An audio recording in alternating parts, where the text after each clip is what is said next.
2024ஆம் ஆண்டு ஜூலை மற்றும் ஆகஸ்ட் மாதங்களில் வெகுண்டெழுந்த மாணவர் போராட்டம், அதன் தொடர்ச்சியாக வெடித்த கலவரத்தால் ஆட்சி அதிகாரத்தை இழந்தது ஷேக் ஹசீனாவின் அவாமி லீக் கட்சி. பிரதமர் பதவியிலிருந்து விலகிய ஷேக் ஹசீனா இந்தியாவில் தஞ்சமடைய முகமது யூனுஸ் தலைமையில் இடைக்கால அரசு பொறுப்பேற்றது.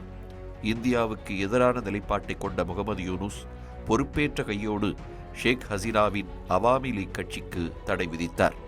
அதே நேரத்தில் பல ஆண்டுகால தடைகள், அடக்குமுறைகளை எதிர்கொண்ட, குறிப்பாக வங்கதேச சுதந்திரத்தையே விரும்பாத ஜமாத்-இ-இஸ்லாமி கட்சி மீதான தடையை நீக்கினார். சுட்டோடு சூடாக பிப்ரவரி 12ஆம் தேதி நாடாளுமன்ற தேர்தலை அறிவித்தும் அதிர்ச்சியூட்டினார். மனித உரிமைகள் மீறல் குற்றச்சாட்டில் தண்டனை விதிக்கப்பட்ட முன்னாள் பிரதமர் ஷேக் ஹசீனா தனது 15 ஆண்டுகால ஆட்சியின் போது இஸ்லாமிய இயக்கங்களுக்கு எதிராக கடுமையான நிலைப்பாட்டை எடுத்தார்.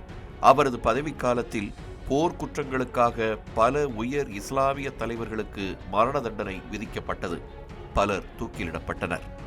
ஷேக் ஹசீனா இல்லாத நிலையில் 1971ஆம் ஆண்டு வங்கதேச போரின் போது பாகிஸ்தானை ஆதரித்ததாக குற்றம் சாட்டப்பட்ட ஜமாத்-இ-இஸ்லாமி தற்போது பலம் பெற்று வருகிறது.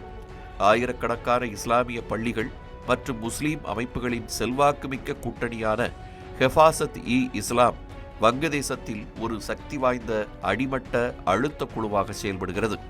ஹெஃபாசட் தலைவர்கள் கடந்த ஆண்டு ஆப்கானிஸ்தானுக்கு பயணம் செய்தனர். மேலும் ஆப்கானிஸ்தான் தாலிபான் அதிகாரிகள் டிசம்பரில் வங்கதேசத்திற்கு விஜயம் செய்தனர். வங்கதேசத்தின் இஸ்லாமிய இயக்கங்களின் பிற பிரிவுகள் அரேபிய தீபகற்பத்தில் சக்தி வாய்ந்ததாகவும் பல நூற்றாண்டுகள் பழமையான வங்காள கலாச்சார சடங்குகளை நிராகரிக்கும் கடுமையான வஹாபி மற்றும் சலாபி இஸ்லாம் பள்ளிகளை பின்பற்றுகின்றன. ஷேக் ஹசீனாவின் அவாமி லீக் கட்சி ஓரங்கட்டப்பட்ட நிலையில் தற்போது அத்தகைய இஸ்லாமிய குழுக்கள் தேர்தலில் காலூன்ற தீவிர பிரச்சாரத்தை கையில் எடுத்துள்ளன. நாட்டின் மிகப்பெரிய இஸ்லாமிய கட்சியாக பார்க்கப்படும் ஜமாத்-இ-இஸ்லாமி உட்பட பல்வேறு இஸ்லாமிய குழுக்கள் தங்களுக்கு கிடைத்த மிகப்பெரிய வாய்ப்பை சாதகமாக்கி அரசாங்கத்தில் கால்பதிக்க துடிக்கின்றன. இஸ்லாமிய சகோதரத்துவத்துடன் சித்தாந்த ரீதியாக இணைந்திருக்கும் அக்கட்சி பல்வேறு இஸ்லாமிய குழுக்களுடனான இடைவெளியை குறைத்து இணக்கம் காட்டி வருகிறது.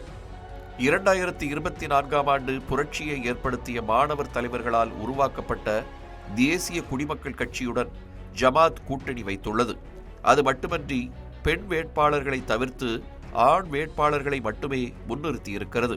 17 கோடி மக்கள் தொகை கொண்ட வங்கதேசத்தில் சன்னி பிரிவு இஸ்லாமியர்கள் பெரும்பான்மை பலத்தை கொண்டுள்ள நிலையில் நீண்ட காலமாக துன்புறுத்தப்பட்ட அஹ்மதியா சமூகங்களும் ஷியா முஸ்லிம்களும் உள்ளனர். சுமார் 10% பேரில் பெரும்பாலோர் இந்துக்கள், குறைந்த எண்ணிக்கையிலான கிறிஸ்தவர்களும் வசிக்கின்றனர். இந்த சூழலில் ஜமாத்-இ-இஸ்லாமி இந்து வேட்பாளர் ஒருவரை அறிவித்திருப்பதால் ஆய்வாளர்கள் சந்தேகம் கொண்டிருக்கிறார்கள். பொதுமக்களை ஏமாற்றுவதற்காகவே இந்த முயற்சிகள் மேற்கொள்ளப்படுகின்றன என்றும் சீர்திருத்தம் உள்ளிருந்து வரவில்லை என்றும் அரசியல் ஆய்வாளர்கள் விமர்சித்து வருகின்றனர். எனினும் வரவிருக்கும் தேர்தலில் எந்த கட்சி ஆட்சி அமைக்கும், அதன் செயல்பாடு இந்தியாவுக்கு சாதகமா பாதகமா என்பதே தற்போது எழுந்திருக்கும் கேள்வி.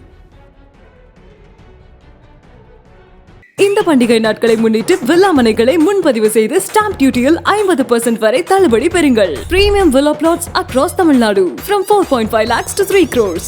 One layer G Square. For details call 8939750009.